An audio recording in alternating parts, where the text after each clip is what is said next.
Hai, nama gue Noran. Hari ini gue mau cerita tentang bagian-bagian daging sapi. Kenapa gue bahas daging sapi? Karena setiap Idul Adha gue bingung dan belum tahu bagian apa yang gue dapat dan cocoknya tuh dimasak apa gitu. Oke, kita mulai dari yang pertama. Yang pertama, tenderloin.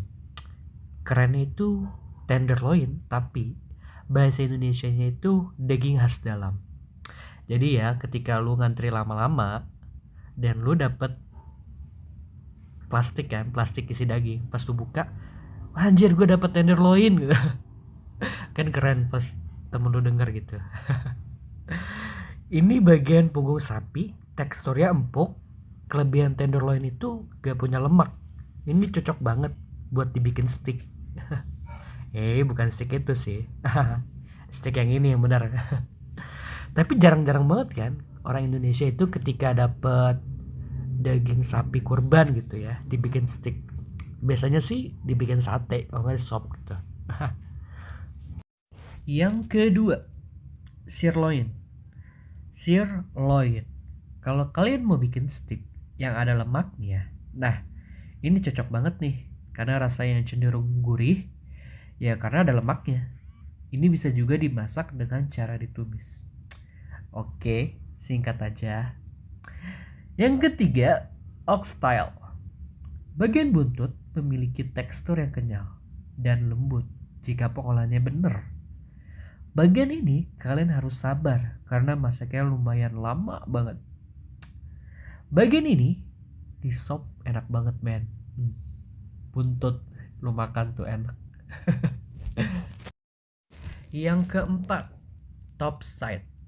Nah, ini dia baru tahu gue bahwa selama ini top side toh namanya yang dibuat untuk rendang.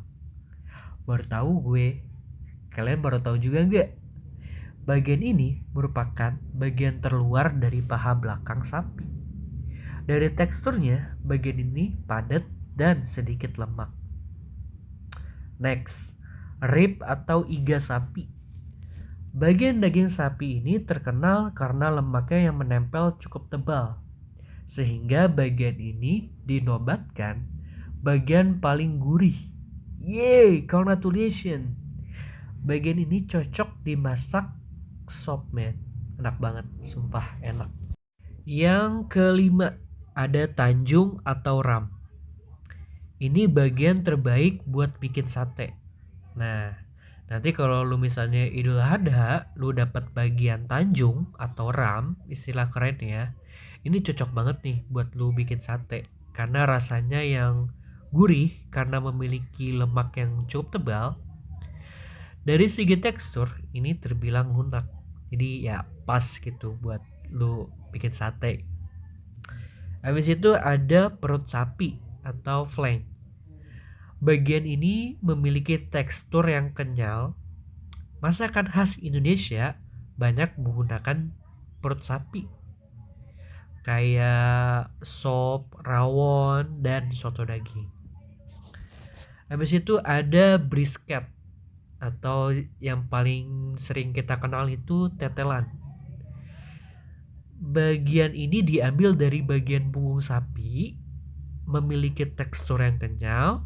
Kalau di Indonesia ini biasanya dimakan buat pendamping bakso ya. Nah, tapi hati-hati ya kalau buat yang lagi diet. Kalian benar-benar dilarang makan bagian ini. Yang kesembilan, ada sengkel. Sengkel memiliki tekstur yang kenyal karena kandungan kolagennya sangat tinggi.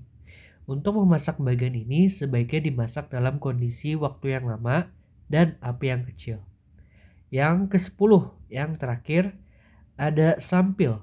Daging sampil merupakan bagian paha atas, bahu, dan punuk sapi.